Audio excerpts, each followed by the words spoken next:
Le meilleur de Franck Ferrand raconte sur Radio Classique.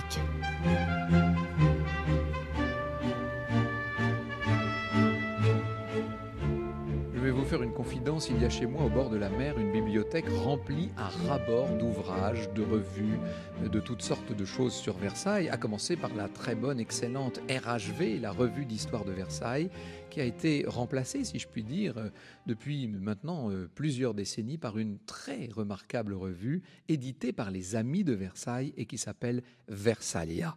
C'était, je sais, la lecture préférée d'André Damien, à qui je me suis permis de dédier toute cette semaine spéciale. André Damien, grand maire de Versailles, grand avocat et grand juriste, bien sûr, et puis surtout, c'était un érudit, un homme truculent, drôle, une personne qui nous manque beaucoup.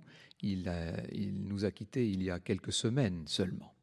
Il y a dans cette bibliothèque énormément de petits trésors. Vous savez, si l'on me demandait de choisir parmi tout ça, je ne sais pas du tout ce que je choisirais a priori. Ce serait très difficile de faire le tri et d'emporter un de ces ouvrages sur une île déserte. Je me dis peut-être que je choisirais quand même le grand gros ouvrage sur Versailles, celui de Pierre Verlet, qui raconte toute l'histoire du château. Le problème, c'est que dans le Verlet, on ne parle que du château et de rien d'autre.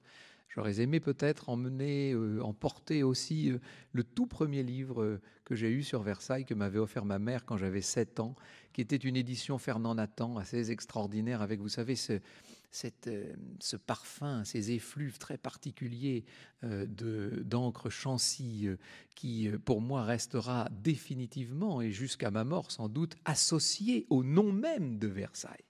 Mais ce serait faire une trop grande part à mes nostalgies d'enfance. Non, finalement, si je devais partir avec un livre sur Versailles, je partirais avec un assez petit livre, qui est un album de format carré, qui a été publié aux éditions Sun en 1958 et qui s'appelle « Versailles que j'aime », avec des photos de Robert Descharnes, qui était le grand ami de Salvador Dali, avec une préface de l'académicien Pierre Gaxotte, et avec un texte extraordinaire de Roger Nimier, le chef de file des hussards.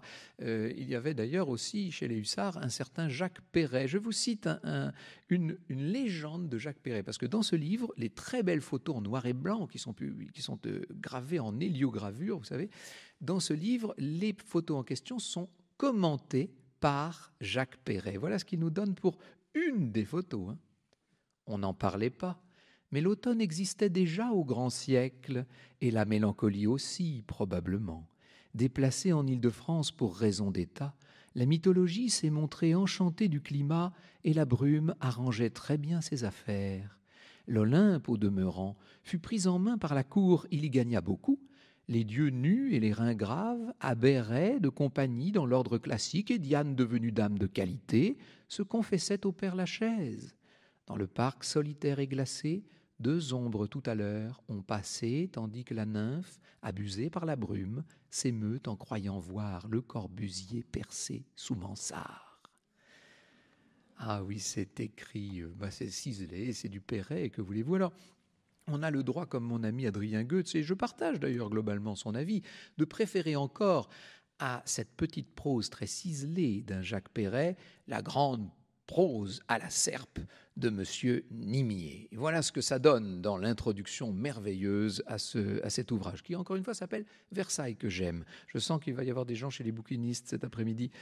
Le palais de l'ogre s'étend sur 800 hectares. Avec un os, Cuvier reconstituait un univers disparu. Ici, il nous reste une coquille désertée par ses habitants, grande salle déguisée de marbre et d'or, ambassadeur occidental dont le voyage a duré 3 siècles et qui nous apporte ses présents, ambassadeur qui ne s'agenouille pas, qui ne se fait pas à nos mœurs,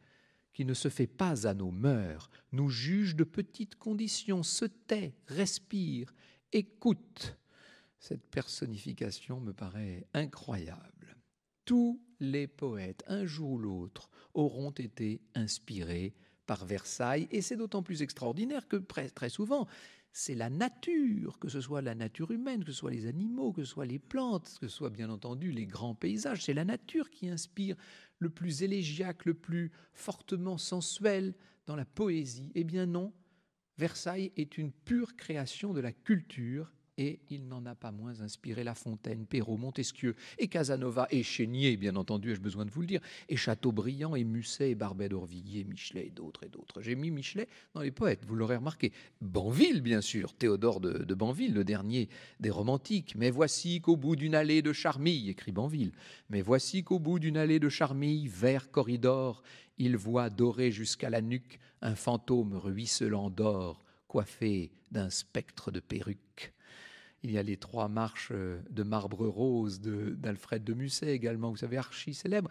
Alors ce qui est amusant, c'est que tous les spécialistes de Versailles en conviennent. Aujourd'hui, on a beau chercher dans tous les recoins du parc, à n'importe quel endroit, ces 3 marches de marbre rose n'existent que dans l'esprit du poète et n'existent que pour la beauté de la rime. Le poète se montre d'ailleurs assez sévère envers ces jardins à la française, dont l'esprit et dont le goût avaient passé au temps romantique. Je le cite. Je ne crois pas que sur la terre, il soit un lieu d'arbres plantés plus célébré, plus visité, plus décrit, plus lu, plus chanté que l'ennuyeux parc de Versailles. Ah oui, tout le monde n'est pas d'accord. D'ailleurs, Théophile Gautier va plus loin. Lui, Versailles, tu n'es plus qu'un spectre de cité, écrit-il. Comme Venise au fond de son Adriatique, tu traînes lentement ton corps paralytique, chancelant sous le poids de ton manteau sculpté. Et oui, que voulez-vous ? Comme je l'écrivais dans le dictionnaire amoureux de Versailles autrefois, aux yeux des romantiques comme à ceux de leurs continuateurs, Versailles est demeuré figé dans une gangue de splendeur et d'apparat. Et il faudra bien longtemps, il faudra tout l'éclectisme et toute l'imagination de la belle époque pour renouer avec Versailles et pour que la littérature française retrouve dans ce château, dans ces jardins, retrouve dans ces décors, dans ces créations du grand siècle, matière à inspiration. Et l'inspiration, elle est immense lorsqu'on parle du grand, lorsqu'on parle du sublime Albert Samin. Grand air, urbanité des façons anciennes, eau cérémoniale, révérence sans fin, créquis, fronsac, beau nom chatoyant de satin, main ducale dans les vieilles valenciennes, main royale sur les épinettes, antillaine des évêques devant Monseigneur le Dauphin, geste de menuet et cœur de biscuit fin, et ces grâces que l'on disait autrichiennes. Albert Samin aimait Versailles d'un amour incandescent et qu'il arrive à nous transmettre. Il n'avait pas pour les minauderies du grand siècle et du siècle des Lumières le mépris, le dédain d'un certain nombre de ses contemporains. Je vous laisse avec son raffinement. Ô visions, paniers, poudres et mouches, et puis, léger comme un parfum, joli comme un sourire, c'est cette air vieille France ici que tout respire, et toujours cette odeur pénétrante des buis.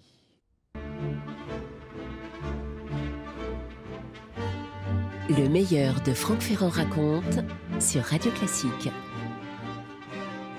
Alors les poètes, c'est bien beau, mais les romanciers, me direz-vous, eh bien il y a énormément de romanciers qui ont situé des scènes à Versailles, qui se sont inspirés de Versailles, qui ont trouvé dans ce château, dans ces jardins, qui ont trouvé dans, il faut bien le dire aussi, des lieux qui avaient périclité, qui étaient devenus l'ombre d'eux-mêmes, un cadre à leurs intrigues et à leurs histoires. Bien sûr, un homme comme Flaubert va éviter soigneusement Versailles. Incroyable, mais vrai, on ne trouve dans toute l'œuvre de Flaubert aucune mention de Versailles. Bon, ça c'est pour l'exception, mais c'est une exception qui, comme souvent, confirme la règle. Et la règle, c'est qu'on a beaucoup raconté Versailles. Il y a des auteurs, évidemment, un petit peu moins célèbres, qui ont beaucoup compté pour Versailles. Je pense à Léon Hénique, notamment, qui situe dans Versailles, au milieu de la magistrature versaillaise, l'action d'un très grand roman naturaliste qui à l'époque a été un immense succès, L'accident de Monsieur Hébert. En 1902, Paul et Victor Marguerite vont faire naître une grande idylle entre Henri Sicard, architecte imaginaire du domaine mais qui empruntait beaucoup de traits au véritable architecte de Versailles, et leur jeune héroïne versaillaise, Rose Duvernay. Je le cite, tiens. Inconsciemment, leur pas les avait menés jusqu'à cet endroit du tapis vert où l'autre jour, après la visite du château, ils s'étaient séparés. De cette minute et de cet endroit, la vie repartait pour la longue étape définitive et la route s'enfonçait au loin tout droit dans le soleil, comme cette perspective de gloire et de clarté qu'alignait devant eux la fuite du tapis vert et du grand canal, une trouée de lumière vers les champs de France. Et puis, il faudrait citer Eugène de Vogüé, bien sûr, en 1910, qui va situer toute une grande partie de son roman, tout le cœur de son roman, qui s'appelle Les morts nous parlent. Il va situer l'action à Versailles, notamment pendant une élection présidentielle, ce qui nous donne le double avantage d'entrer dans les coulisses de la vie de la Troisième République et de voir comment se passait une élection présidentielle. Et puis, il faudrait citer Roger Martin du Gard et Paul Claudel, et bien sûr Monterland, et Karl Marx aussi, accessoirement, et John Steinbeck. Tous ces gens-là ont écrit sur et dans Versailles. D'une certaine manière, toutes les grandes plumes ont été amenées à broder un jour ou l'autre sur l'incontournable trame versaillaise, et j'écris quelque part, et ce faisant, à chercher un moyen de trancher sur les l'énorme masse existante.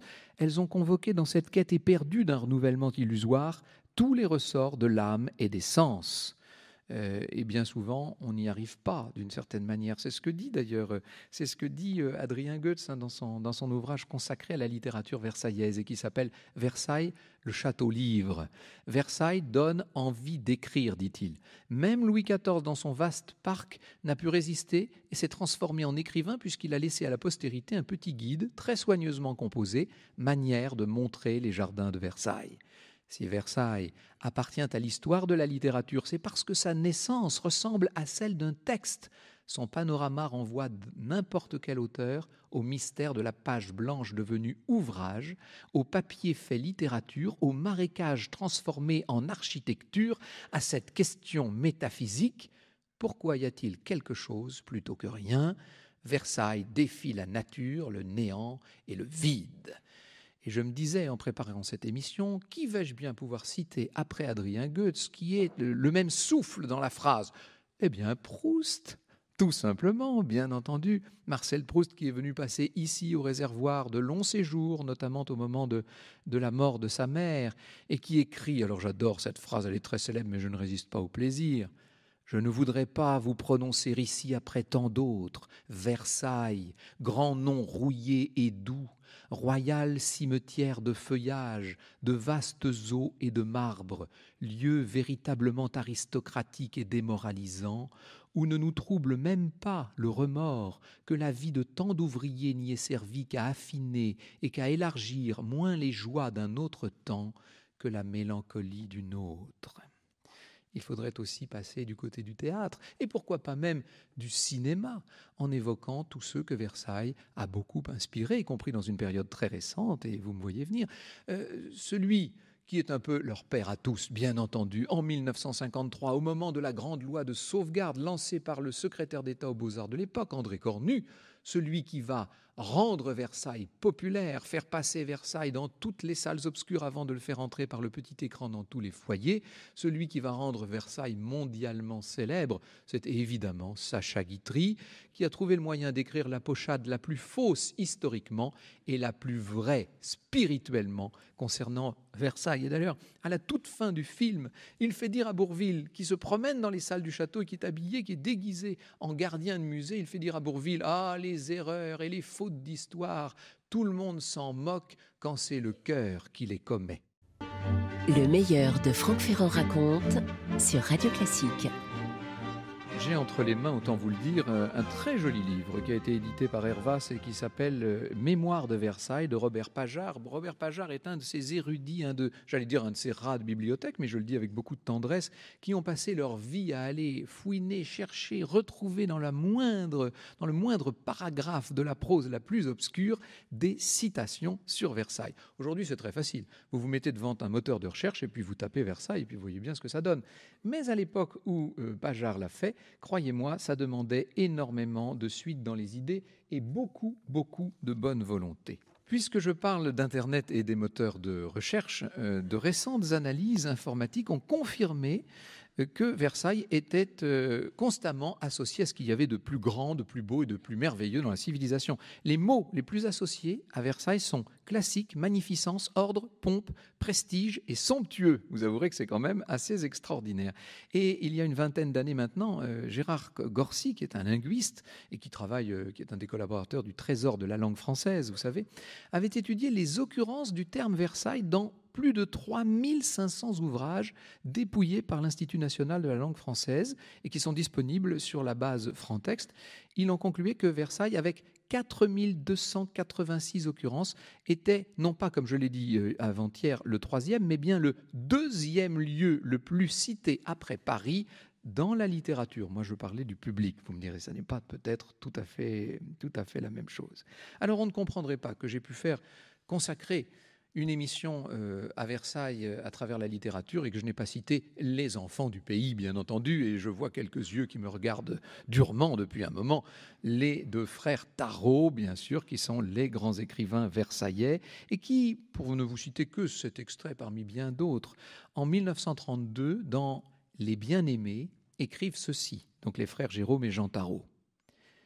Il avait quitté le quartier qu'il habitait dans Versailles, ce vieux quartier Saint-Louis si peu changé depuis 2 siècles, si pareil à la vieille image telle qu'on la retrouve par morceaux dans les boutiques des antiquaires, mais d'où le luxe d'autrefois a totalement disparu et où une petite société très attachée à ses titres nobiliaires vit repliée sur elle-même en bonne bourgeoisie provinciale cérémonieuse et dévote. Il franchit, sans les voir, les espaces déserts qui s'étendent devant le château et qui, eux, n'appartiennent plus qu'à l'histoire et aux ombres, pour passer dans l'autre Versailles, le Versailles de la rive droite, car cette ville que ne traverse pas le moindre ruisseau se partage en 2 rives, comme si l'avenue qui conduit au château la divisait à la manière d'un fleuve. À la manière d'un fleuve aussi, la royale avenue met une différence dans l'esprit et les mœurs des habitants qui vivent sur l'un et l'autre bord, et en particulier, ce qui intéressait Adrien dans les façons des jeunes filles, rien qu'à les regarder, jamais il ne se fut trompé sur leur quartier d'origine. Rive droite, on tenait pour démodé et ridicule Rive droite, on tenait pour démodé et ridicule tout ce qui stagnait sur l'autre bord, et la manière de s'habiller, l'allure et le ton des propos qu'on avait de ce côté-là s'opposaient comme un défi à tout le comme il faut des attardés du quartier Saint-Louis. Ah, visiblement, les frères Tarot connaissaient bien Versailles, ils le montrent à travers cette géographie psychologique des lieux. J'espère que vous aussi, après cette semaine spéciale que nous avons passée ici, en public, au Théâtre Montansier, vous aussi vous connaissez mieux Versailles, vous aussi vous avez envie de venir visiter Versailles, mais attention, je ne dis pas seulement le château, pas seulement les jardins, pas seulement les Trianons, la ville aussi, elle a tant à vous offrir.